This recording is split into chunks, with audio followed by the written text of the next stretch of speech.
你重生到爸妈离婚现场，却被他们当作拖油瓶相互嫌弃，就连民政局的工作人员都看不下去了。可你却笑了，因为你知道再过5天末世就要爆发了，绑定了超级城主系统的你定会让他们后悔。上一世丧尸爆发后，爸爸每天对你非打即骂，甚至为了自己逃生将你推进了丧尸堆里。在你拼死躲避追击后，竟又流落到了一个吃人的魔窟。惊喜的是在那里遇到了妈妈，本以为能在她的照顾下安稳生活，却没想到她却任由你被一群恶魔分食而亡。一想到这些，内心就涌起了阵阵恨意，这一世定要让他们通通付出代价。就在这时，你忽然脑袋一痛，随后一道冰冷的声音响起：无敌城主系统启动，新手大礼包无限空间已绑定，请宿主尽快囤货，准备迎接末世。听到这，你露出了甜美的笑容。既然如此，那就不必客气了。于是你直接来到了爸爸陆晨名下的百货超市，趁着夜色熟练地撬开门锁，直接将眼前一排排的货架全部收进空间。小主出征，寸草不留，直到整座10层楼高的超市只剩下墙壁和地板，才美滋滋地转身离开。可能是因为你太可爱的原因，出门坐的出租车司机竟直接把你拉回他家。一进屋，你以泪的理由成功爬上他的后背，随手掏出一把水果刀对准他的喉咙。司机就这么心甘情愿地交出了自己所有的积蓄，然后留下光秃秃的司机看着光秃秃的房间，转身潇洒离去，重新坐了一辆出租车顺利回到家。可在进门前，你却拨打了一通报警电话。刚进屋就看到保姆刘艳正躺在沙发上刷着视频。由于爸妈长期不在家，对你也不管不问，所以导致保姆的态度也越来越恶劣。3天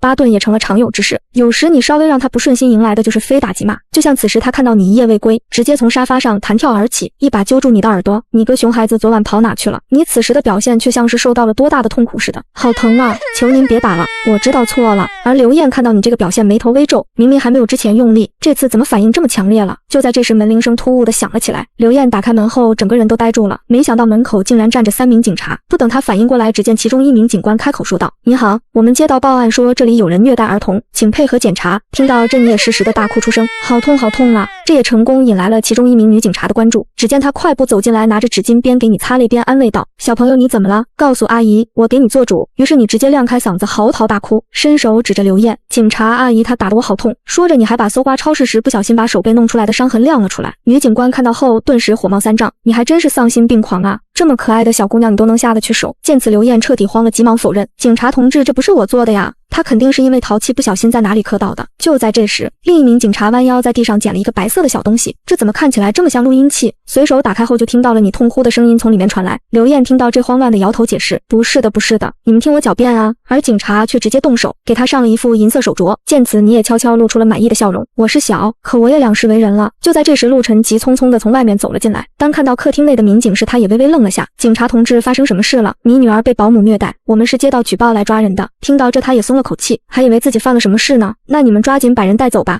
我早看他不对劲了。女警察见他全程没有关心过女儿的情况，也是露出了疑惑的表情看向你：“这是你爸爸吗？”见你点头，他眉头皱得更深了，这态度也不像是一个当爸爸的样子啊！哪有父亲知道孩子受到虐待却一点不关心的？就在这时，你萌萌地看向女警察：“阿姨，您能把您的电话号码给我吗？”闻言，女警察也没多想，直接将自己的电话写下来递给你，遇到任何情况都可以给阿姨打电话。等警察离开后，陆晨迫不及待地走到你面前：“昨天晚上你是不是去过我的超市？”你微垂的眸子透着一丝冰冷：“这就是你的好爸爸，知道你被虐待了，还是只关心他的超市？”想到前世的种种，也就释然了，随即抬起头微微一笑：“是啊，爸爸，我因为太想你了就去找你，结果不小心在厕所睡着了。”听到这，陆晨眉头微微一皱。超市失窃警察调取了附近的监控，明明除了这个拖油瓶就没有看到别人了呀。那你昨晚有没有听到什么动静，或者见到什么可疑的人？你则是一脸认真的摇了摇头，匆忙赶回来却没有得到任何线索，不免有些生气，冷哼一声便转身离开了。可他又怎么可能想到就是眼前的拖油瓶搬光了他的整个百货大楼呢？见到陆晨已经走远，你微微勾起嘴角，露出了冰冷的笑容，随即径直来到了他2楼的房间，熟练的撬开门锁后，大步迈入房间，一通翻找终于找到了几本房产证，随即拿出变声器给几个私人给钱公司打过去电话。1小时后，一个给钱经理人来到了家里，当他见到就你一个小姑娘在家时，直接开口问道：“小朋友，你爸爸呢？他有事忙去了，让我和你谈。”说着你便将房产证给摆了出来。见此，他也不再怀疑，只要正在就行，小孩子来谈这不就更容易了吗？那小朋友，你爸爸是怎么交代你的呀？你伸手指向房产证：“这个房子要贷100万，1周后还，而且钱必须今天到账。”闻言，男人故作为难说道：“钱没问题，但如果要今天到账的话，利息最少也得50%。”你内心直接一阵冷笑：1个星期就要多还1倍，这比蚂蟥都能吸血啊！不过这都跟你无关了，1星期后让他们找丧尸收账吧。接下来的几个给钱公司都是这样的套路，所以一天下来，陆晨的几套房子都被抵押了出去，而你从倒霉司机那抢的卡里也成功多了800多万。从家里出来后，你直接朝着不远处的另一栋别墅走去。上一世这栋别墅就一直没人住，原本你可以找一个人少且更安全的地方，但因为要在这里等人的原因，不得不留在这附近，等那个将你从那些魔鬼手中救下，并且为了保护你而被丧尸撕碎的大哥哥。随后联系装修公司将整个别墅加固改造一番，什么防弹玻璃、花岗岩、电网统统安排上，无所谓钱，只要快。第二天早早起床后又订购了各种防寒设备，因为再过几天全球将出现极寒天气，直到下午等所有物资送到后，你才有时间打车去市区，吃喝穿用都有了，就差武器了。末世来临，人心比丧尸更加可怕，这小身板不小心点可不行。大步走进一家烟酒店，我要买枪。正在打游戏的店员抬头看了你一眼，见你身后没有大人，顿时敷衍说道：小姑娘，你走错地方了，我们这里没有玩具枪。闻言，你只是淡定地指着店员背后的墙壁，我要买里面的东西。听到这，那人立刻警惕地看着你，小屁孩，你到底是谁？我不是小孩了，我已经25岁了。你直接面不改色的扯谎回答。店员疑惑地盯着你，你真有25岁了？信不信由你。我今天来这就是要买真枪和子弹的。你特意强调了下真字。男人闻言挑了挑眉，难道对方是个侏儒不成？毕竟知道他这里有真货的基本都是通过熟人来的。想到这，他也露出了认真的神色。你要多少？手枪5把，冲锋枪5把，狙击步枪2把，子弹各1万发，所有枪都必须要安装消音器。你说完后，男人的神情更加严肃了。小姑娘，这些可要不少钱的，这是10万定金，明天中午12点我来取东西。付完钱转身便离开了。你也不怕对方坑钱？前世大哥哥说过这家店很正直的，果然第二天中午对方如约将东西交付。付完钱后，身上也就剩下200多万了，得省着点花了。凌晨3点半来到一家 4S 店前，直接用消音枪将所有监控设备破坏，然后不管店内的警报，直接破门而入。接下来以最快的速度将店内所有车辆全部收入空间，不到半个小时，店内就只剩下墙壁和地板了。你满意的拍了拍手，大摇大摆的消失在了夜色当中。你说什么？汽车店也被抢了？陆晨啪一下将手机摔到了地上，他眼中的怒火都要喷出来了，怎么也想不明白到底是谁一直在暗中搞他。转天早起，你先将别墅里外搜刮一遍，确定一个破碗都没留下后，才满意的离开。出门前看一眼隔壁，装修也已经进入了收尾阶段，晚上就可以入住了。接下来的任务就是将剩下的钱全部花光，好好享受一下这末世前的美好。游玩一天后，你还是决定圣母一下，拿出了手机，然后登上微博，在每个热搜界面的前3的新闻下都发了一段话。如果你看见今晚有血月，那请备好物资和武器，躲在人少安全的地方，尽量自己一个人，因为末世即将来临，你旁边的人很可能会变成吃人的怪物。又忽然想起那个关心他的女警，所以特地发了一条短信过去，对方就算查也只会查到那个倒霉司机的头上，怀疑不到你身上，该做的都做了，至于信不信能多活几人，就不是你该操心的事了。随后到了一家汽修店取前2天放在这里改造的车。哥哥，车子改好了吗？看到你进来，一个男子微笑着开口，小不点你来了，车子改好了，就在那边。顺着他的视线看过去，之前的那辆大悦也已经彻底改头换面了。男人接着开口说道，照你之前说的，车身全部换上了防弹装置，那些尖刺是可以自由伸缩的，就算是一头牛都可以直接戳死。车子的入口在车顶，车头有6个按钮，分别对应车子前后左右的6个大钢管，只要按下它对应的大钢管就会喷出火来。油门和刹车座椅也都按照你的要求升高了。一番检查后，你也露出了满意的笑容，这就是你要的超级战车。付了120万尾款后，就顺着梯子进入车内，点火踩油门，车子直接咆哮而出。年轻男人一脸震惊地拍了一下大腿，卧槽，竟然是他自己开。行驶在公路上的时候，接到了装修师傅的电话，告知别墅已经装修完毕，按要求还给你发来了几个视频，你看后也很满意，当即把对方的80万尾款赚了过去。随后放下手机，开着车朝别墅驶去。从自家路过的时候，看到陆晨的跑车停在门口，上一世他也是这个时候回来的，因为第二天他将再次带你去跟柳如烟离婚，不过现实并没有给他这个机会。第二天他刚开门就被一只丧尸给吓得半死，从那之后他们就一直躲在别墅里了。后来因为实在没有吃的，他就将你推出去挡丧尸，自己和情人独自逃了。想到这，你的眼神又冷了几分，直接一脚油门便驶离了别墅门口。而进到屋内的陆晨和他的情人李佳佳，望着面前空荡荡的屋子都彻底傻眼了。陈哥，你家里怎么什么都……下一秒陆晨竟然怒极攻心，气晕了过去。不远处的你站在窗户旁边，看着被救护车拉走的陆晨，唇角扯出了一抹不知名的笑意。进医院好啊，那里丧尸挺多的，好好享受吧，我的好爸爸。目送救护车离开后，你才满意的坐在餐桌上，马上就末世了，今晚吃的丰盛一点吧。而电视上忽然插播出一条紧急新闻，重大新闻，刚才我是上空惊现超级血月。据古籍记载，超级血月的出现预示着天灾即将降临，我们请到了相关的专家来为我们解答。后面的你没有继续听，而是转身来到了窗边，看向那高高悬挂的血月。该来的终究还是来了，而你不知道的是，之前你在网上的留言已经被推上了热榜，有知名博主将你发布消息的时间与血月出现的时间做了个对比，说专家都没预测到的血月，你竟提前预知了，一时间众网友也都炸开了锅。有人说你是乱蒙的，不过是瞎猫碰上死耗子罢了。当然也有人十分坚信，导致很多地方的超市都掀起了一波抢购热潮。不过大部分还是并没有在意这条信息，生活还跟往常一样毫无波澜。就在凌晨3点的人们睡得正香的时候，天空突然发出一声巨响，许多人以为是打雷，侧过身又沉沉睡去。可他们却不知道这天已经变了，最多半个时辰首次变异就会发生，大部分人会维持原样，少部分人则会成2个极端变化，要么变成毫无意识的吃人的怪物，要么觉醒出异能踏上巅峰。现在开始，人间地狱已缓缓拉开帷幕，而此时市中心一处街角停放着一辆拉风的越野车，响亮的雷声也把你从驾驶位上惊醒。你1个小时前就在这等着声响雷了。末世降临，你要趁丧尸还没彻底爆发的时候，开始大扫荡般的囤货。首先是药店，不分品种不看效果，统统收进空间。末世后的极端天气里，如果没有药，可能一个小小的感冒都是致命的。然后是武器店，刀枪剑戟斧钺钩叉一样不留，当然也不能忘记书店，毕竟知识就是财富。随后看着空荡荡的几家超市，露出了满意的笑容。可就在开车前往加油站的时候，前方突然传来了一声巨响，这声音好像就是从加油站传来的。于是你脚下用力加快了行驶速度，就在快到的时候，看到一名穿着工作服的女人快速跑向一辆侧翻的大货车。女人赶紧敲开车窗玻璃，把里面受伤的货车司机往外拖。可还不等完全拖出来，那名货车司机竟猛然抬头，对着女人的脖子一口咬了下去。你刚拔出来的枪还没来得及开，就听到了女人凄厉的惨叫声。没想到变异这么快就开始了，随即果断地将枪口对准货车司机的头，一枪命中。就在这时，刚才已经没有了声息的女人竟又从地上站了起来，嘶吼一声朝你跌跌撞撞地跑了过来。你抬手又是一枪，轻松解决了这个小可爱。随后将车开到了加油机旁边，开始给大号越野车加油。接着你又从系统空间内拿出大油桶开始囤油。忽然一道紧急的刹车声响起，一辆皮卡车直直地停在加油机旁边，2名一脸凶相的壮汉从车上下来。大哥，你看到没？那边被放倒的2个好像也是那玩意。别管这个，先装油要紧。你默默地看着这2人，可能是你身形太小的原因，2人都没注意到你。忽然其中一个男人惊喜地指着旁边的油桶，大哥你看，已经有人帮我们装好了，倒是给我们节省了装油的时间了。说着伸手就要去搬。大叔，乱动别人的东西可不太礼貌哦。就在这时，你含着笑意的声音忽然响起，闻声男人的双手骤然一顿，他抬头朝声音的来源看去，就见一个5岁左右的小女孩正似笑非笑地看着他。2人对视一眼，他又四处看了看，见周围只有你这一个小孩，顿时松了口气。臭丫头，滚一边去，敢管我们的闲事，你怕是活得不耐烦了。男人凶狠地瞪了你一眼，他本以为你会被吓哭，结果你却像是没听到似的，依旧浅笑看着他。男人刚想骂人，却被一旁的纹身男拦住了。别管他了，办正事要紧。说着，2人的手就直接放在油桶上，准备将其搬起来。突然一道枪声响起，紧接着他们身旁的皮卡车前窗玻璃就碎成了渣渣，2人的瞳孔瞬间睁大，满是不敢置信地看向一旁嘴角勾出浅笑的你。这小孩姐为什么会有枪？她怎么可能会开枪的？哎呀，好可惜，竟然打偏了呢。你眉眼带笑，露出了惋惜的表情。要不要再来一枪呢？你虽笑着，却让2人感觉一股寒意从脚底窜起。小姑奶奶，我们不是故意抢你东西的，你别激动。纹身男生怕你会对着他的脑袋来一枪，那边还躺着额头有枪孔的2具尸体呢，不用想都知道是谁干的。我们这就走，绝对不碍你的眼。等一下，你那如同魔鬼一般的声音却从2人身后忽然响起，之后2人就悲催地沦为了你的工具人。2人辛苦工作的时候，你则悠闲地躺在一张躺椅上吃零食。当最后一桶油装好后，2人都松了口气。小妹妹，油全部装好了。你查了一下，确定没问题，就朝2人点了点头。那你们走吧。2人差点喜极而泣，慌忙就去逃命，将他们码放整齐的油桶收进空间，随后开着车潇洒离去。接下来你要去的就是最大的汽车城。到达目的地后，只见守门的大叔已经变成了丧尸，听到汽车声音后凶猛地撞着门，你直接下车对着他的脑袋扣下了扳机，然后打开按钮将拦路杆升起。短短的1个时辰，整个汽车城都被你洗劫一空。从汽车城出来后，你又瞄准了隔壁的工业园区，这个园区是2城最大的物流中转站。你刚把车开到园区大门外，就看到大门敞开着，里面到处都是猩红的血迹。你眉头一挑，心想这园区肯定已经出事了，于是你直接从空间拿出一个音响，接着打开了音乐。音乐响起的瞬间，就有丧尸闻声追了过来。看着朝着车子快速跑来的丧尸，你眼底浮现了一抹异样的兴奋。只见你直接猛踩油门，瞬间将丧尸们撞得原地开花，随后将音响用无人机放在了围墙上，所有丧尸就都挤在了那边，这也方便你狂收物资。等你将整个园区清空，正准备出去时，却出现了意外。几名幸存者见周围没有丧尸，就从躲避的地方跑出去了。可没想到，他们却无意惊扰了那边正听着音乐的丧尸群，于是一群丧尸顿时追着几人狂跑起来。看着朝自己跑来的2名幸存者，还有几十只丧尸，你差点爆出粗口。你赶紧跑进了不远处的厂房，刚要把门关上，一男一女就直接闯了进来。他们没顾得上被撞倒在地的你，一进来就赶忙将大门紧紧关上了。关上门的一瞬间，外面顿时响起了无数道砰砰砰的撞门声。等着2人缓了口气，才注意到一旁的你。男人一脸严肃地开口警告：小丫头不准哭，知道吗？你要是把丧尸引过来，我打死你。女人则瞥了你一眼，浑身都泛着一股子厌恶的情绪。她最讨厌小孩子了，除了哭和拖后腿一点用都没有。亮哥，外面都是丧尸，接下来我们该怎么办啊？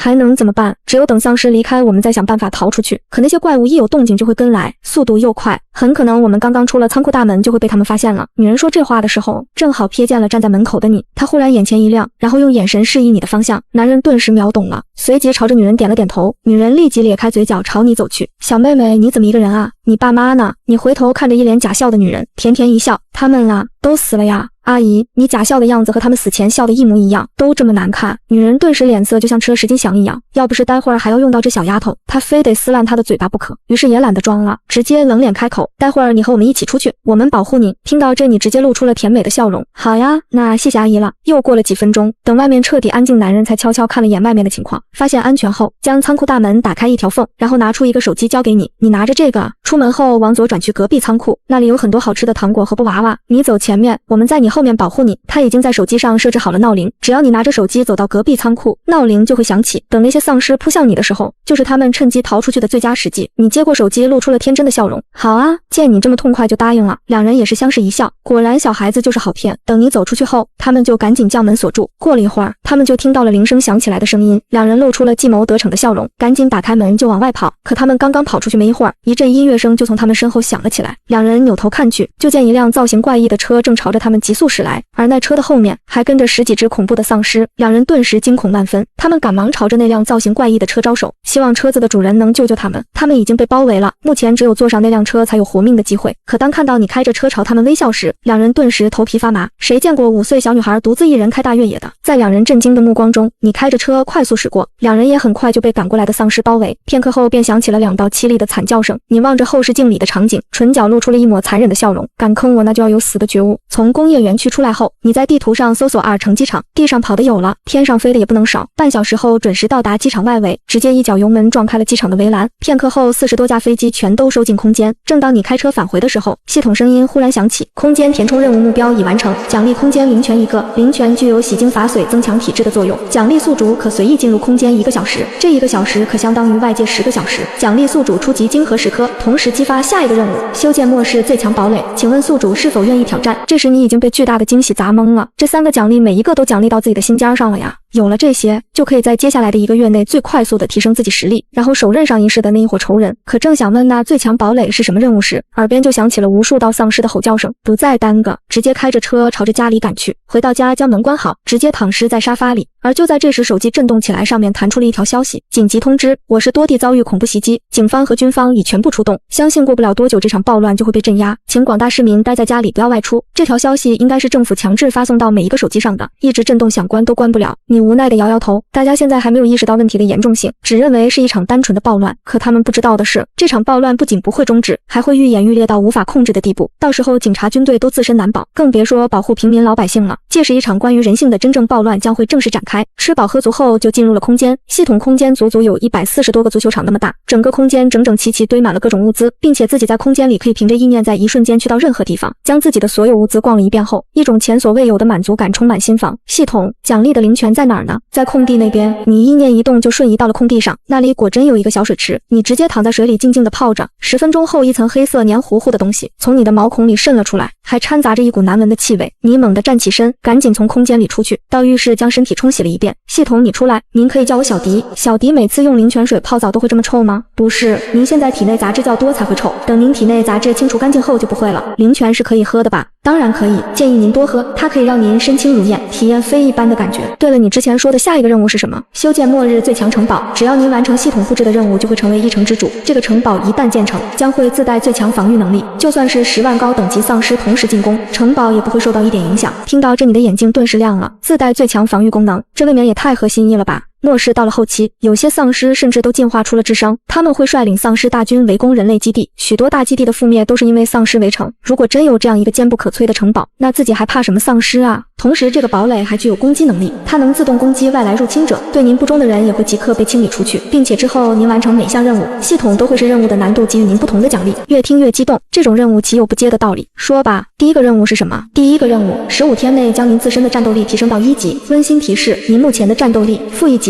你顿时呆住了，这是不是太侮辱人了？负数都整出来了，不过你自己也知道，目前的战斗力确实不行，要是不拿枪对上稍微正常的成年人，自己都没有一点胜算。随后直接进入空间开始锻炼。点，先是跑圈，可刚跑了3000米后就累得上气不接下气了。然后练拳，这套拳法是上一世大哥哥教自己的，你也不知道这属于什么功夫，但对付丧尸那是一招一个小可爱，一整套拳法打下来，你整个人累的就剩一口气吊着了。于是直接瞬移到了灵泉里，直接躺尸式泡澡，在里面泡了20分钟，最后实在忍受不住那股芳香才被迫出去。不过体力也确实都恢复了过来，刚才在里面训练了4个多小时，外面也才过去了20几分钟，吃过饭后小睡了半个小时，瞬间精力满满，接着又进入空间里面继续锻炼小身板。这次跑步的距离增加到了3500米，又打了一套不知名的拳法，各种体能训练也统统安排上。练完后你再次累瘫，再次躺尸到灵泉水里，想着锻炼也需要循序渐进，不然自己的小身板可扛不住。所以趁着休息的时间，你去空间里选了几本关于医学方面的书，反正闲着也是闲着，不如多学习一点有用的知识，万一以后有个状况也好自救。之后你每天的安排就是吃睡锻炼看医术，抽空还给自己挖了个大泳池。比起你这边的悠闲自在，外面的世界却已经闹翻天了，所有子弟兵全部出动镇压，情况却越来越不受控制。因为丧尸就是不要命的杀戮机器，唯有暴击头部才能将其杀死。人一旦被咬或被抓，他继续成为人的时间就只有几秒到几分钟。有些警察小队在去救人的途中，一人不慎被咬，其他队员如果没有防备，最后就只能落得全军覆没的惨状。当政府大楼也沦陷时，大家这才意识到这是一场无法制止的巨大灾难。2城上级部门发布紧急通知，将最真实的情况告诉了所有人，让大家想法自救。政府的消息一发布，所有人都慌了，他们等不来救援了，而且没有囤粮，再这么下去只有死路一条。人一旦在穷途末路有了欲念之时，就会逐渐丧失人性，顿时烧杀抢掠的情况随处可见。对于这一切你都是从网上了解到的，不过你并没有将过多的心思放在这上边，毕竟自己又不是救世主，救不了那么多人。你现在唯一要做的就是不断变强。就这么过去了5天，这期间你尝试着使用异能，可却没有丝毫反应。不过除了异能没有被激发出来外，你其他方面的进步都挺大的。在灵泉水的洗礼下，现在你已经能一口气跑9000米了，拳法招式也更加有威力，整体战斗力都有大大的提升。可只有一点没变，那就是身高。你看着镜子里的小短腿，嘴巴都撅了起来。可就在这时，监控忽然传来了一道异样的声音。闻声你猛然抬头看向监控视频，这几天偶尔也有1、2只丧尸跑到房子外，不过都被墙壁上的电网直接电焦了。你本以为又是倒霉丧尸，可没想到这一次竟然是住在隔壁别墅的大学老师。此时他的手中紧握着一根铁棒，神情紧张的东张西望，见周围没有丧尸扑过来，他急忙按响了门铃。里面有人吗？我是来借点米的。我们一家人断粮了，孩子饿得直哭，能不能看在邻居的份上借点米给我们？我们一家人都会感激你的。不能。他刚说完，监控旁边就亮起了一个小红点，一道冷漠的声音从里面传了出来。蒋明怀也明白多说无益，于是转身就离开了。看着离开的男人，你神色淡漠。在末世有时候一时的好心可是会招来杀身之祸的。俗话说怀璧其罪，尤其是在这末世，有物资的就是别人眼中的唐僧肉。另一边，蒋明怀刚回到家中，一个长得干练的年轻女人就从屋内走了出来。当看到男人手中什么都没有时，她的脸色立即阴沉下来。你竟然什么都没要到，别人不愿意给。女人嫌弃的眼神让蒋明怀很不好受，但良好的教养还是没让他急眼。废物，一点东西都要不到，对方不过是个小丫头罢了，你一个大男人要不到就不能直接抢吗？你不把东西带回来，我们吃什么喝什么？难不成你真想看着我们一大家子全部饿死不成？爸爸，我要吃炸鸡。我都看到了，隔壁的小妹妹每天都有好多好吃的，从这些只言片语中可以知道，他们一家人已经知道隔壁住着的只有你一人，并且他们还眼馋上了你的东西。看着哭闹不止的儿子，钱静脾气顿时更大了。看吧，你儿子都哭成这样了，你还不快去把东西抢回来？真想看到他饿死是不是？要去你去，我可做不出抢小孩子东西这种事。都这个时候了，你还惦记着礼仪道德呢？我当初也不知道怎么瞎了眼，才嫁给你这么个没种的废物。你不好意思去，我去，把梯子拿上跟我走。你看着监控里去而复返的男人，还有他旁边站着的女人，饶有兴趣的勾了勾唇。没一会儿，钱静的声音就响了起来。小妹妹，我知道你一个人在家，现在外面很危险，让阿姨进去，我可以收你做干女儿，以后我们可以照顾你。你拿出一颗棒棒糖，慢悠悠的嚼着。我劝你还是别想做我妈，因为凡是想做我妈的，最后都会不得好死。闻言，钱静的眼底划过一抹阴冷，小丫头片子，嘴巴还挺厉害。既然如此，那就怪不得自己了。只见他直接将梯子架在了围墙上，你守在这里，别让丧尸靠近。蒋明怀一言不发，女人冷哼一声就开始爬梯子，她的裤兜里还揣着一把水果刀。这几天她都在观察，已经十分确定这屋子里只有一个5岁左右的小女孩，并没有其他人。一个小屁孩还不是手到擒来。思考间，他已经来到了围墙上，他身上的绝缘符正好可以阻隔电网，小心翼翼地踩在围墙上，刚抬头就对上了一双似笑非笑的眸子。你此时正站在院子里看着他，手中还握着一把手枪，瞬间梁静动作一顿，不知为何，小丫头的笑容竟让他觉得有种毛骨悚然的感觉。给你一个机会，下去。你悠悠地把玩着手枪，那神情就像生在土匪窝里的小霸王一样。钱静不自觉咽了咽口水，却强装镇定，说的话还挺唬人的，拿把破玩具枪还响。他的话还没说完，就见你的枪口对准了他的额头，直接扣下了扳机，子弹突然之间飞射而来，吓得钱静直直地往后面倒，这也让他正好躲过了子弹的袭击，重重地砸在了地面上，骨头断裂的声声音乍然响起，忽然附近的一只丧尸听着声音疯狂地跑了过来。丧尸来了，你还傻站着干嘛？快扶我起来啊！蒋明怀从震惊中惊醒，赶忙背上他冲向了自己家，刚把门关上，就听到外面传来了丧尸猛烈撞门的声音。哎呦，我的腿断了！见已经回到家中，钱静顿时哀嚎起来。你小声点，引来更多丧尸就不好了。我都痛死了，你还说风凉话？你要是不惹那小姑娘，能摔断腿吗？都是自找的。听着蒋明怀的话，钱静顿时想到了你扣下扳机时无情冷漠的眼神。疯了疯了，这个世界彻底是疯了，喃喃自语，眼里满是惊恐。从那之后，这一家人再也没有来烦过你，你也全心投入到提升实力当中。时间一晃又过去7天。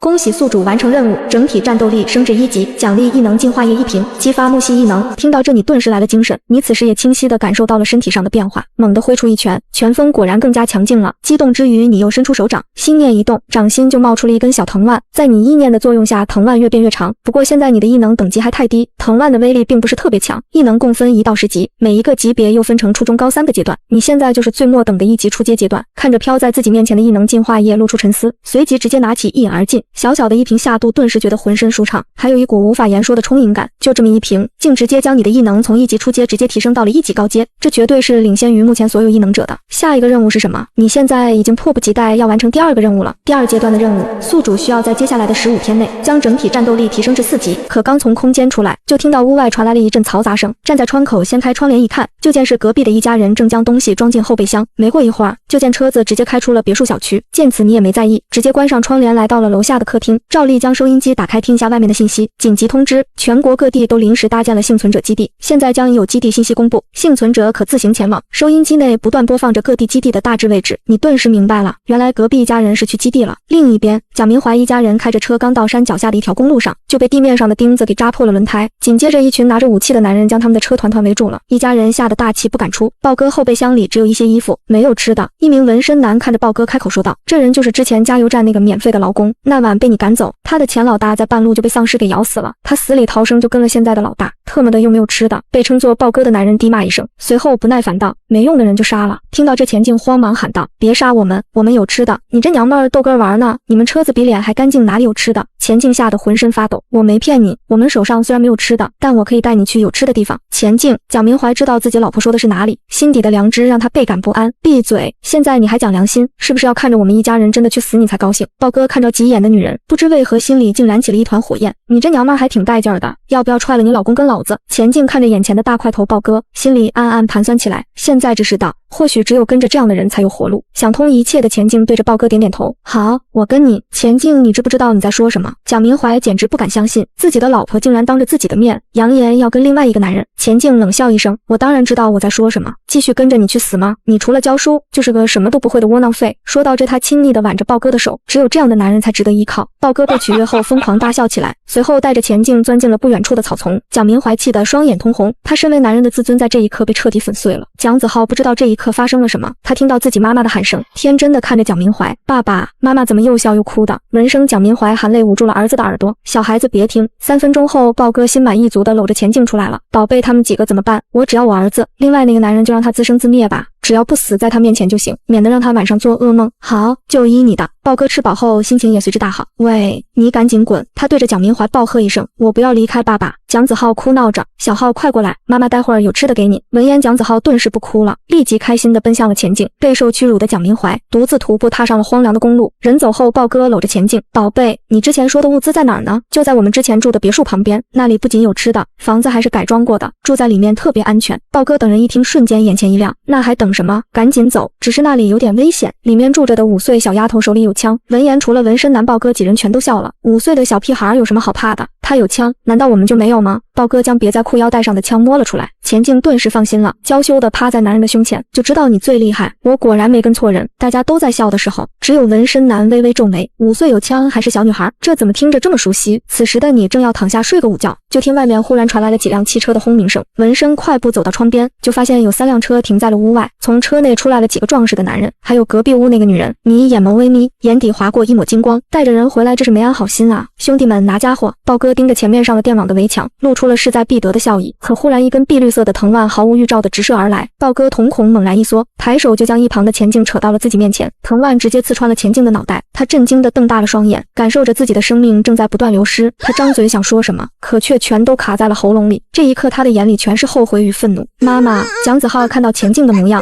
吓得哇哇大哭。特么的鬼嚎什么？在钱静闭眼的那一刻，一声枪想将他儿子也送去陪他了。刚才那是什么玩意儿？道哥赶紧躲到了身后，对其他人喊：那小丫头一定在2楼，火力压制。其他人继续拿梯子翻墙进去。一个5岁的小女孩，她还不放在眼里。刚才那肯定只是一个意外。那2个有枪的人听到命令，立即拔出了手枪。可他们还没反应过来，那熟悉的藤蔓就再次席卷而来。一人当场领了盒饭，另一人虽侥幸躲过，可也被吓得尿了裤子。妈呀，有鬼！道哥踹向了那个男人，我看你才像鬼，大白天的哪来的鬼？兄弟们别怂，给老子上！他举着手枪对着2楼窗口扣下扳机，可他还没按下去，就亲眼看到青色的藤蔓缠上了他的枪，一把将枪抢走了。这一次他也被吓到了，枪都没有了还打个屁！他赶紧来到了车边，准备开车离开。突然一颗子弹飞射而来，将他的脑袋直接开了瓢。我的地盘，是你们想来就来，想走就走的吗？一道稚嫩的童音缓缓响起，听到这声音的纹身男猛然一惊。当他看到2楼窗口的娇小身影时，顿感头皮发麻。这世界怎么就这么小？为什么又让他遇到这个小魔鬼？他的第一反应就是跑，再不跑可能就来不及了。在剩下的几人都还在愣神的时候，他立即发动了车子。可车子刚跑出去1米，地上就猛然钻出了一棵树，挡在了他的面前。下一瞬，一个娇小的身影扯着一根藤蔓，麻利地落在了他的面前。原来是你呀！既然你这么想离开，那不如我送你一程吧。说着，他就伸出了手，在纹身男惊恐的目光中，青藤直接射入了他的脑袋。完事后，你看着剩下的7个被吓得面色惨白的男人，接下来咱们来玩一个好玩的游戏，赢了就放你们走，输了就去陪你们老大。随即也不管他们同不同意，直接抽出一把小刀。从现在开始，我不用枪，不用青藤，你们7个一起上，打赢我你们就能活。闻言，几人顿时来了精神，竟有这好事儿！如果这样几个人高马大的男人还打不过一个5岁的小丫头，那他们也没脸活了。见几人信心满满的样子，你的唇角也露出了莫名的笑意，随后纵身一跃，极其迅速地冲向几人。你的身影如鬼魅一般移到最近的男人身后，一刀扎向了男人的心口，男人瞬间痛呼倒地。剩下的几人都被眼前的景象吓坏了，他们不敢置信地看着一身邪气的你，这个杀人就像切菜一样的小姑娘，真的是个5岁的孩子吗？哥几个别傻愣着了，今天不是他死，就是我们亡啊！其他几人如梦初醒，挥舞着手中的大砍刀就朝你砍去。见此，你唇角肆意勾起，眼中闪烁着嗜血的光泽。在一人的大刀朝那你砍下的一瞬间，错身握着尖刀割破了对方的咽喉。在其他人跑过来的时候，看着你如此干脆的又解决一人，几人这才知道他们刚才的信心是多么的可笑。他们匆忙应对你的时候，别墅区内的丧尸也接连从4面8方围了过来。最后几人在后悔和不甘中，全部去见了他们的老大。你也遵守了诺言，对他们都是用刀送走的。随后将周围的丧尸都处理干净后，才返回了家里。回去后直接进入了空间。通过刚才的那场打斗，你深刻地意识到了自己的不足，力气还是太小了。刚才也都是依靠速度才成功击杀对手的，还得继续加强训练才行。之后的10多天，你两耳不闻窗外事，除了吃饭睡觉看医书外，其他时间全部都用在了训练上。而在这期间，外面的世界也更加混乱了。城市内断水断电断网，幸存者的生存面临着更加严峻的考验。一些自发组成的小基地就应运而生了，他们有着自己的领袖秩序，俨然成了一个原始社会的小部落。而这丧尸横行的世界，也成了一些法外狂徒的游乐园。他们不但不觉得末世恐怖，反而觉得像是回家了一样畅快。这一天，你刚刚完成了训练，系统的声音就响了起来。恭喜宿主超额完成任务，整体战斗力升至5级，奖励净化液制造机1台，宿主可直接用金河和灵泉水生产净化液，奖励作战服1套，作战服刀枪不入终生不用清洗，奖励空间管理机器人1个，他以后就是您的私人保姆，不过只限于在空间中使用。听到前面的几个奖励，你顿时笑得嘴都合不拢了。随后你开始研究净化液制造机，用了全部的金河成功制作出了10瓶净化液。更让人惊喜的是，通过这个机器制作出来的净化液没有任何副作用，而且可以不间断的食用。研究明白后，你直接将所有的净化液倒进了嘴里，异能也成功提升到了2级高阶。现在很多人才刚刚激发出异能，2级高阶的异能已经让你遥遥领先了所有人。随后又拿出了那套作战服穿在身上，伸出手拿出一把刀在上面使劲划了一下，战服穿却完好无损。接着又拿出枪对着自己的小腿扣下扳机，子弹直接被弹飞。不错不错，有了这玩意以后就不怕丧尸撕咬了，至少脖子以下都是安全的。然后穿上外衣进入空间，就看到一个白色机器人站在面前，以后就叫你大白吧。大白把鱼缸里的水换了，大白帮我洗点水果。你正美滋滋地对机器人发号着指令，系统的提示音就响了起来。宿主，你要继续完成下一阶段的任务吗？说来听听。杀够1000只丧尸，奖励超级护城墙，此城墙高100米，坚不可摧，可抵御10级丧尸和10级异能者的最强攻击。此任务不限时间，请您完成任务后还有额外奖励。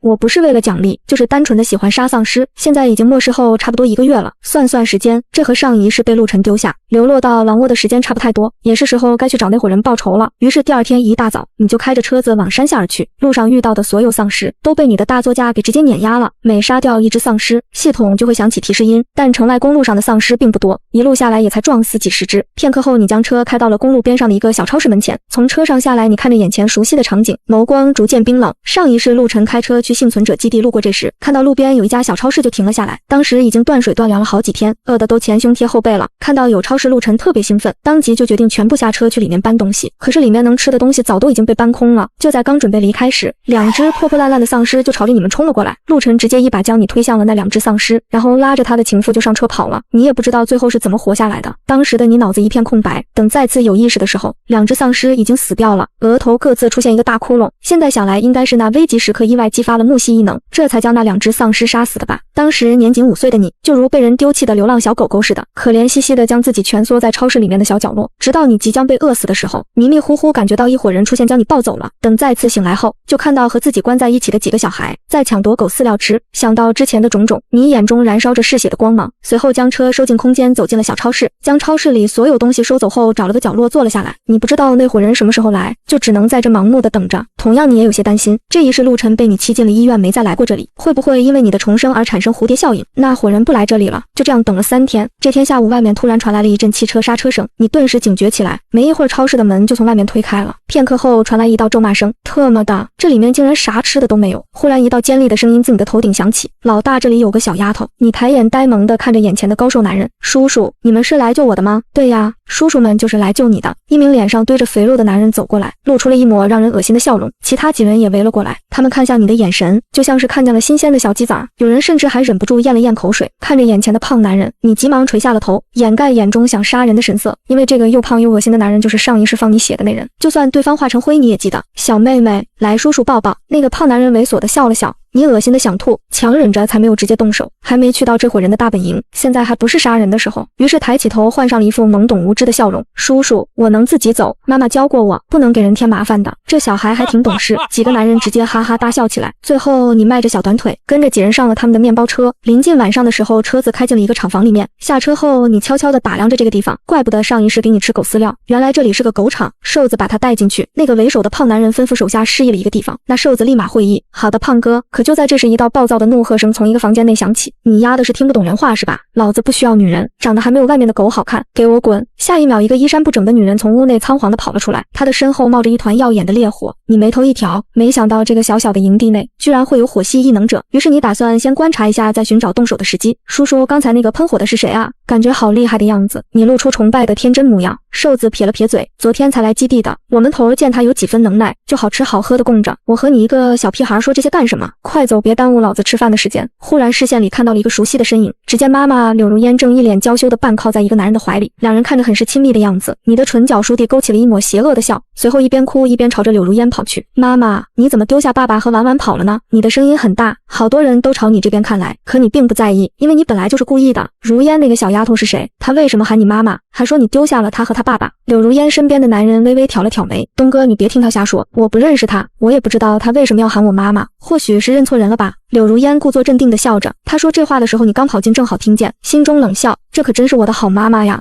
还是一如既往的无情加冷血。于是你站在离两人大概1米左右的距离，露出了一脸受伤的表情。妈妈，你怎么说不认识小小了呢？你就是我的妈妈柳如烟啊。虽然爸爸说你是为了嫁入豪门才要离婚才不要我的，但我不信。柳如烟的脸色逐渐阴沉，她死死盯着你，这死丫头什么时候变得这么伶牙俐齿了？她想要和身边男人解释，可男人却放开了她。这小丫头都喊出你名字了，你还有什么要说的？东哥，我是真的爱你，不是想嫁入什么豪门。她一个小孩子懂什么？这死丫头根本就不是我亲生的。她最后一句话却让你神情怔了怔。你说我不是你亲生的？正生着气的柳如烟，她气愤地指着你，你当然不是我亲生的。你说你哪里长得像我了？也不知道当初医院怎么搞的，竟然会抱错孩子。这基地里都是什么奇葩玩意儿，真特么没劲。就在这时，刚才那暴躁的男生又响了起来，说着走到一辆越野车旁，打开了车门就要上车。胖哥赶忙迎上去，萧峰老弟，你这是要去哪儿？老子去哪儿关你屁事，就这乌烟瘴气的破地方，老子可待不下去了。男人一脸烦躁地甩上门，一溜烟就冲向了门外。你看着车子离开的方向，眉心微微动了动。萧峰这名字听着很熟悉，上一世末世10大狼人排行榜第6的人，名字好像就叫做萧峰。此人性格暴躁，是个怼天怼地的狂人，就连路过的狗他看不顺眼都要怼2句。看来上一世他应该也是提前离开了这个基地，不然肯定会和大哥哥对上。东哥，你去哪儿啊？柳如烟着急地拉着即将离开的男人的手，赵荣燕却一把将他甩开，走到了胖哥面前。你说过你们要送我去荣盛基地的，什么时候动身？等我们筹备筹备，过2天就带你出发。两人说完话，赵荣艳就沉着一张脸走进了一个房间。柳如烟狠狠剜了你一眼，这才急匆匆地跟上去。还搁这儿站着干嘛？赶紧走！瘦子不耐烦地催促你。来到上一世熟悉的小屋子门外后，你故作害怕道：叔叔，我怕。瘦子面色不耐烦，语气很凶，赶紧走，别没事找事儿。叔叔，你带我进去吧，我害怕下面有怪兽。说着，你便开始哇哇大哭。小孩子就是麻烦，跟上。许是被你哭烦了，瘦子率先朝着下面走去。越往下，里面的情况就越清晰。这是一个地窖，里面的墙角蜷缩着2个6、7岁的小孩，他们的脚边有一个盆子，盆子里装了一些狗饲料，而一个木桩上正倒吊着一个浑身伤痕的男孩。这屋内的一切你都很熟悉，前世你也是这里面的一员，也曾因为不听话被倒吊在木桩上，被鞭子抽背割腕放血。这群孩子就是被上面那些人关押着的小鸡仔，什么时候没有食物了，什么时候就是他们的死期。去那边待着。去字还没有说完，瘦子就被一根青色的藤蔓抵住了喉咙，他惊恐地盯着这随时就能刺穿他喉咙的怪物，吓得就要尖叫。你要是敢喊，下一秒他就会送你上西天。你唇角勾着残忍的笑，尖刺一般的青藤透着致命的威胁。瘦子吓得面色惨白。现在我问你答，这狗场里一共有多少你们的人？萧峰和你们是什么关系？瘦子忙道：连我11个我们自己人，还有一些是逃难来的。萧峰就是路过的，我们胖哥想拉拢他留下，可他脾气大得很，刚才还直接走了。你瞬间了然，看来这萧峰和狗场并没有什么瓜葛。那你们这一伙人里还有没有异能者？瘦子摇头。最后一个问题，除了你们自己人，还有没有人吃过这个生肉？瘦子忙摇头，急着解释：没有，其他人不知道这个地方，我们也还没来得及吃。没来得及，也就是说来得及就已经吃了。果真是一群坏的流油的禽兽。看着你冰凉的目光，瘦子忍不住打了个寒战。你别杀我，你想知道的我都告诉你了，我不杀你，不过你要帮我把你那10个兄弟喊到小屋这边来，记住别耍花招，否则你威胁的话还没出口。瘦子就吓得忙点头，放心，我一定把他们喊过来，绝对不会耍花招的。等瘦子走后，你走到3个孩子身边，抽刀割断了绑住他们的绳子。做完这一切，再也没有多看3人一眼，直接朝着外面走去。你特么最好有事儿，要是没事儿我弄死你。胖哥踢着牙，满脸不耐烦地踹了瘦子一脚。瘦子被踹得一踉跄，他低着头掩盖住眼里的不满与狠毒。再让你狂一会儿，马上就是你的死期了。一行人很快就走到了你的面前，没有二话，直接挥刀解决了其中1人。见状，瘦子抖了抖身子，悄悄退到了后面。胖哥见状，当即摸出了手枪对准了你。没看出来啊，你这小丫头还挺狠的，之前还真是小瞧了你。他眼神阴狠，没有任何犹豫，直接就扣下了扳机。枪响之时，你已经来到了敌人面前，随后身体猛然一跃，就这么水灵灵的骑到了他的脖子上，紧接着手起刀落，胖哥就双眼瞪圆，直挺挺的往地下倒去，而你则轻飘飘的从他身上跳下，将他手中的枪捡了过去，又对着他的脑门开了一枪。所有人都被这一幕给惊到了，一个5岁小孩把一个又高又壮的成年人绝杀了，而且最重要的是，他居然还补了一枪。刚解决完身前的敌人，3个小孩子就从你身后的房间里走了出来。龙哥哥那些坏家伙都死了，其中一个小女孩激动地指着躺在地上的胖哥等人：谢谢你救了我们。龙哲感激地对着你鞠了一躬：谢谢你，要不是你，我们肯定都要被这些坏人给打死吃肉了。你们这是什么意思啊？狗场的人对你们怎么了？围观的其中一个中年女人问出了心中的疑惑，于是龙哲3人就将他们之前的遭遇全说出来了。大家这才明白，原来狗场的人竟然做了那么禽兽不如的事。之前的那个中年女人好心的将龙哲3人带到了一个房间，帮忙给他们擦身体抹药。另一个房间内，柳如烟诧异的看着赵荣艳：你让我给她送吃的，我说的还不清楚吗？我们要去荣盛基地，所以需要人保护。你女儿一个人就把胖哥他们那么多人全杀了，要是有她在，我们肯定能平安到达基地的。可是柳如烟还是有些不愿意。赵荣艳瞥了他一眼就知道他在想什么。如烟，只要我们到了基地，你想要什么我就给你什么，到时候你就是整个基地最尊贵的女人。说着他就俯身亲了上去。3分钟后，柳如烟穿戴好衣服，面色红润的拿着矿泉水和面包走出了房门。她身换上一副笑脸，才走到你的房门外。小小你在吗？我是妈妈，我给你送吃的来了。你正在吃着炸鸡腿，就听到了柳如烟那恶心人的声音，装作没听见继续吃。没杀他已经是最大的仁慈了。知道自己不是对方亲生的之后，许多事情也都想明白了。一个无关紧要的人，别人似乎确实没有义务要管他的死活，那么以后就桥归桥，路归路。柳如烟敲了老半天也不见门有一丝动静，顿时感觉自己就像个跳梁小丑一样，狠狠地瞪了房门一眼就离开了。见他回来，赵荣艳声音有些急切地问道：怎么样了？那小丫头答应跟你走没？柳如烟气恼地坐在床边：你不知道她多可恶，这臭丫头根本就不开门。我告诉你，柳如烟，要是你女儿不跟我们一起走，你也别跟着我了，这点事都办不好，我要你有什么用？柳如烟的话还没说完，就被赵荣艳给打断了。第二天一早出了房门，你晃荡到了大门口，也不知道大哥哥什么时候能来。依照前世的时间，应该这2天就会来了吧，希望不要出什么意外。正想着，身后却传来了一道脚步声：婉婉，你醒了呀？还没吃饭吧？妈妈给你准备了吃的，快吃点。你还在长身体，可千万不要饿着。柳如烟讨好的将一个面包递到云小小面前，她心想这都默示1个月了，这小丫头肯定没怎么吃过好东西，看到面包肯定会两眼发光，狼吞虎咽，这次绝对轻而易举就能拿下她。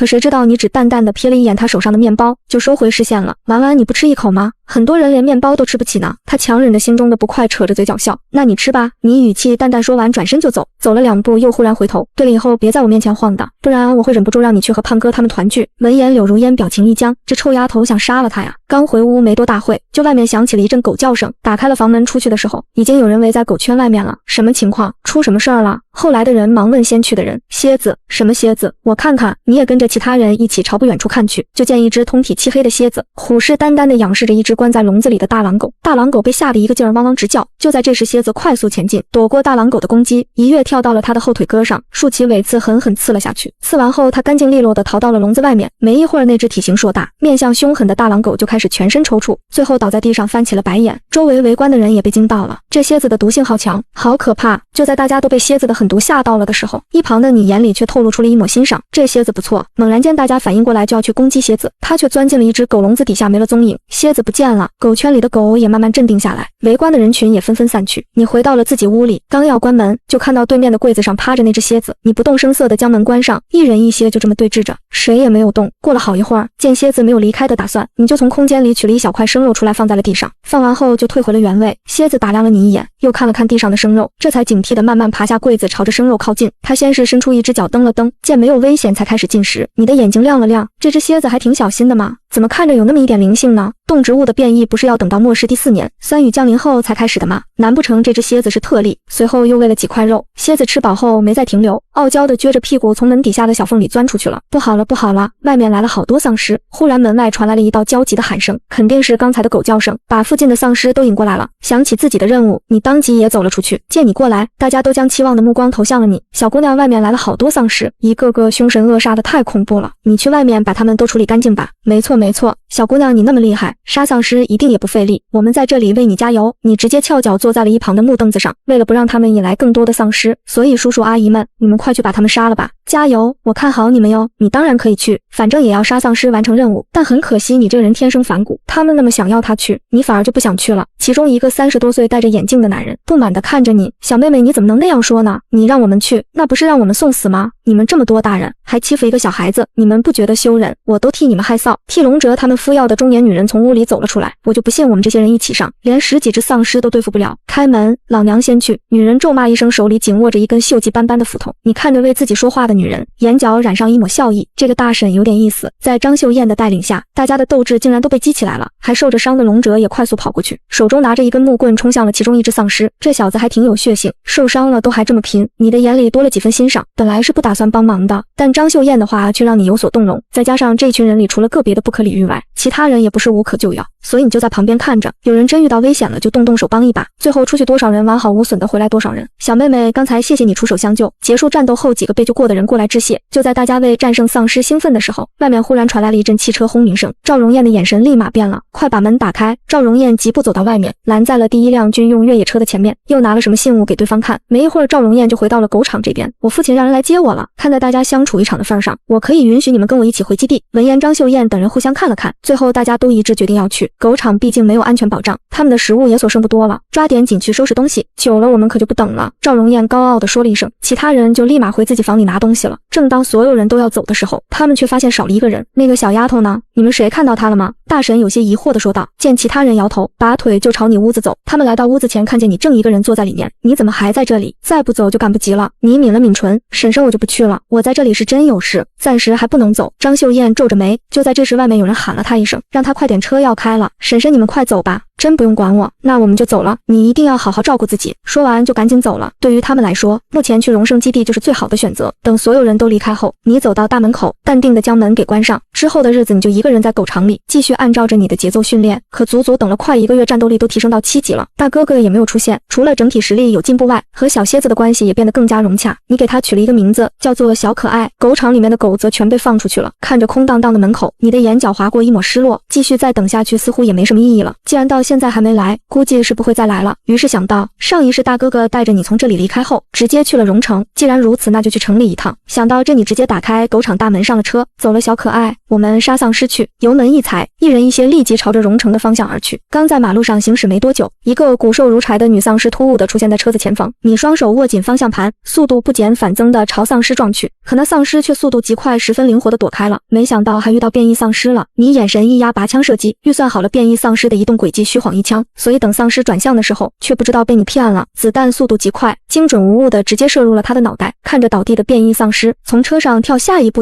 靠近，用刀在他的脑袋里捣鼓了一番。片刻后，一颗橙色晶核从丧尸的脑袋里掉了出来。晶核也分为10级，分别是赤、橙、黄、绿、青、蓝、紫、彩色、白色、无色。看着手中的晶核，心里很开心，没想到第一次获得晶核就是一颗2级晶核。手中凝结灵泉水将其冲洗干净，刚刚拿在手掌心，小可爱就慢悠悠爬了过去，竟直接把你的2级晶核给吃了。黑着脸强忍着直接将其丢出去的冲动，他吃完后甚至还享受地伸了伸他的10条腿。击杀1只2级丧尸换算成10只低级丧尸，宿主现在一共杀了78只丧尸。你眉头一挑，这还不错，要是杀1只高阶丧尸只算1只，怎么想都有点亏。于是重新开车继续前进。不久后，终于来到了通往荣城的主干道公路上，这里歪七扭八停放着各种各样的车，整条公路已经彻底瘫痪了。一眼望去，路上还有许多丧尸正在麻木地游荡着。你在距离前方100米处就停下了，从车里出来，将车收进空间，又拿了一杆红缨枪，打算能不用异能就不用异能，不管什么情况下，人都要留有底牌。刚把红缨枪握在手上，那边就已经有丧尸发现了你，瞬间像是打了兴奋剂一样，疯狂地朝着你这边狂奔而来。你手执红缨枪，枪头拖拽在柏油路上，划出滋滋滋的声响，举手投足间竟有一种森冷的肃杀之气。沿着公路一路前进，身后全是丧尸尸体。忽然一左一右2只丧尸同时从车后窜出来，你侧身躲开1只，一枪解决了另外1只，正要回身解决刚才那只，一扭头就见一只幼年小兔子一样大小的黑色蝎子爬在那丧尸的脑袋上，尖尖的尾针直接刺入了丧尸的脑门正中心，丧尸彻底闭上眼睛往地下倒了下去，而黑色蝎子则跳到了一辆汽车的顶上，威风凛凛地看着你。你错愕地睁大了眼睛，不可置信地看着他。你是小可爱？黑色蝎子点了点头。小可爱变大了，还能帮忙对付丧尸，肯定是之前那颗晶核的原因。这宠物没白养啊，有用。再想起那颗2级晶核，总算没有那么肉疼了。小可爱，你左我右，我们一起杀过去。你瞬间全身血液沸腾，蝎子像是听懂了话似的，立即威风凛凛地直视着自己的前方。就这么一人一蝎大杀四方，不过杀了将近130只丧尸，才找出10颗晶核，这比例实在是太低了。就在怒杀掉1只追着你跑的丧尸，躲进一家画廊时，外面的天空突然一声炸响，紧接着大雨倾盆下，同时几个浑身湿哒哒的人慌忙从外面闯了进来，然后急忙将门关上。就在关上门的那一瞬间，紧随而来的几只丧尸都同时扑了过来，他们张牙舞爪，不断拍打着玻璃门。见丧尸进不来，几人全部松了口气，刚才好险，差点就死了。就在几人刚放松下来时，终于看到了站在一旁的小丫头。忽然一个男人惊讶地开口：“是你，小不点儿，你怎么一个人在这里？你爸妈呢？”你直接忽略掉对方问你爸妈的话，淡淡地瞥了他一眼：“你认识我？你忘记了？之前你还找我修车呢。”牧羊笑了一下，经他这么一说，你才想起来，于是轻轻哦了一声，就转身朝着里面走去了。背过身的一瞬间，眼中闪过一抹杀意，当时就是找他改造的车子，不知道他是否已经猜到了什么。对方要是敢有不该有的想法，自己一定不会心慈手软。牧羊此时眼眸微沉，心中也隐约有了些猜想，之前为他改装的那辆车子，很明显就是为了应对丧尸而设计的。此时的你已经暗自留意，但凡对方有任何反常，你肯定会毫不留情地抹除这个威胁。就在你思考着往里走的时候，忽然一个穿着清洁工装的丧尸朝你扑来，你刚要有所动作，一道金光闪过，丧尸的脑壳就裂开了。别怕，小不点儿，躲我后面，我保护你。牧羊此时一脸笑意地走了过来，挡在了你面前。你抬头看着男人的后背，这人是真心想救自己，还是别有用心呢？大家小心点，到处看看这里面还有没有其他丧尸。这时另外一个长得有些严肃的男人开口。片刻后，那些人从各处走了出来，严哥里面的丧尸已经清理干净了。好，今晚大家就在这里过一晚，明早再回去。不再理会他们，你则找了一处远离他们的地方，一个人坐在一个角落里，正准备闭眼休息一会儿。牧羊这时走到你身边，悄声说道：“你让我改装的那辆车呢？怎么刚刚在外面没看到？”你瞥他一眼，怎么，你想抢车吗？牧羊一愣，随即无奈低笑：“我长得就这么像是抢小孩子东西的坏人吗？刚才的话就当我没问好不好？你放心，我不会和别人提起你找我改装车子的事，这件事就当做我们2人之间的小秘密。”你凝视着他，也懂他的潜在意思，打量了对方一会儿，觉得对方没什么坏心思，扬起惯有的伪装笑脸：“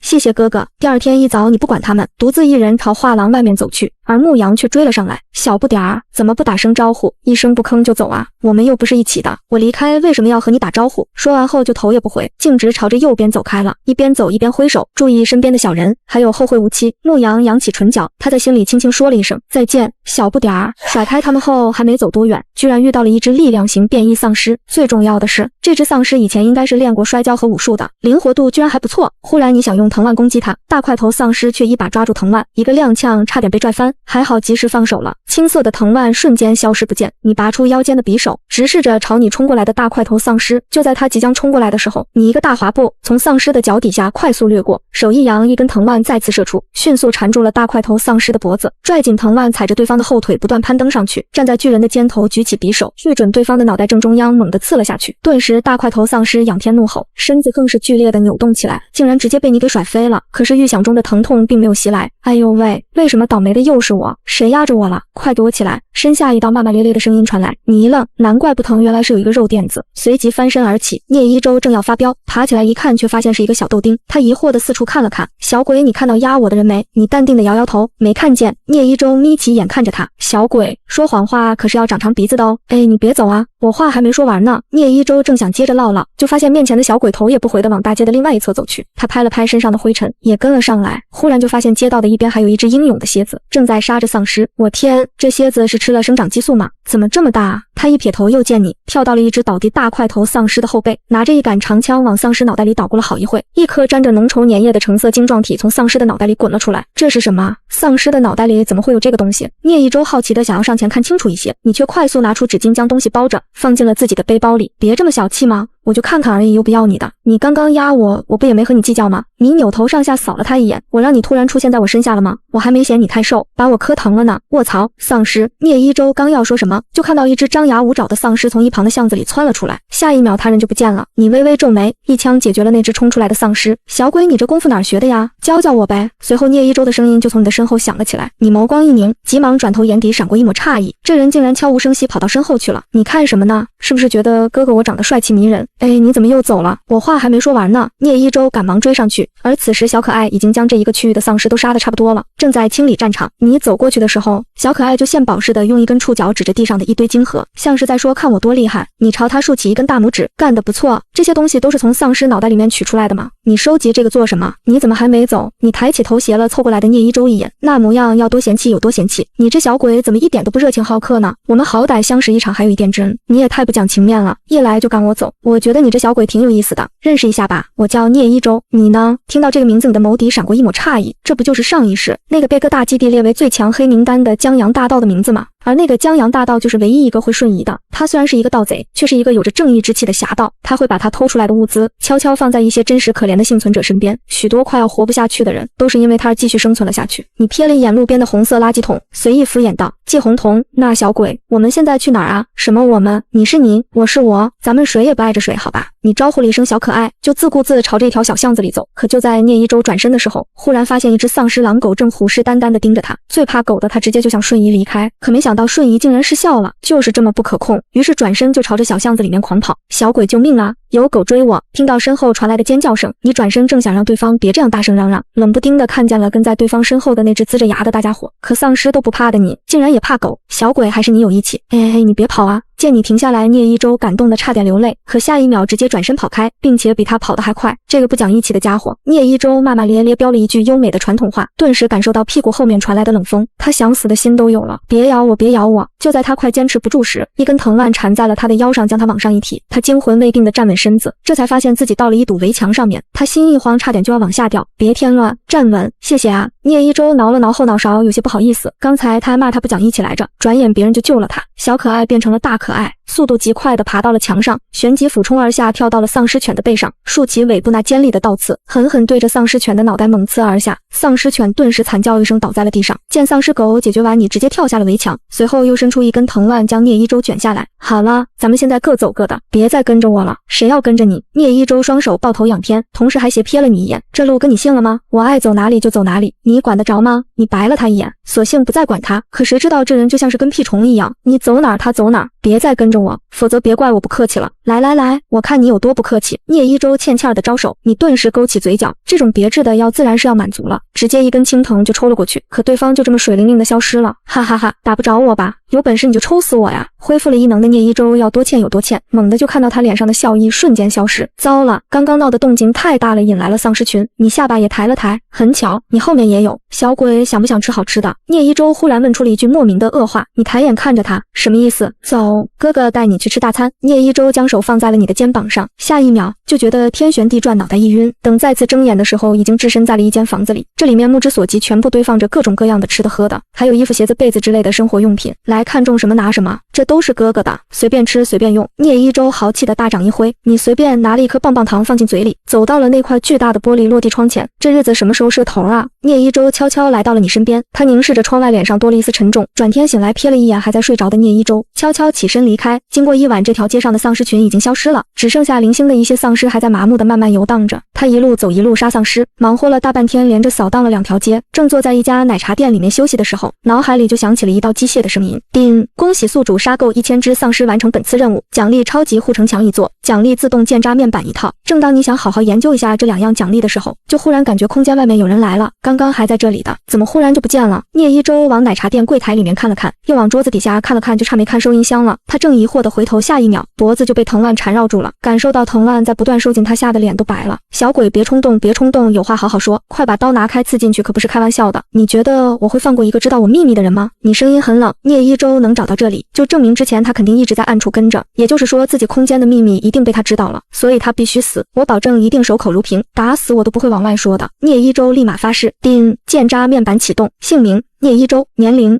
19岁，异能变异空间系异能，嗅觉异能，异能等级1级初阶，使用效果不稳定，好人度70%，亲密度90%，亲密度代表的是此人对您的喜爱程度，满分100%，最低分负100%。没想到这人对你的亲密度居然有90%，还是在你拿着刀要杀他的时候。皱了皱眉，收回了藤蔓，脖子一松，聂一舟整个人瞬间活了过来，他大口喘着气。就在这时，外面一道雷电闪过，还响起了一阵激烈的打斗声。你立即看向外面，眸光亮起，雷系异能是大哥哥。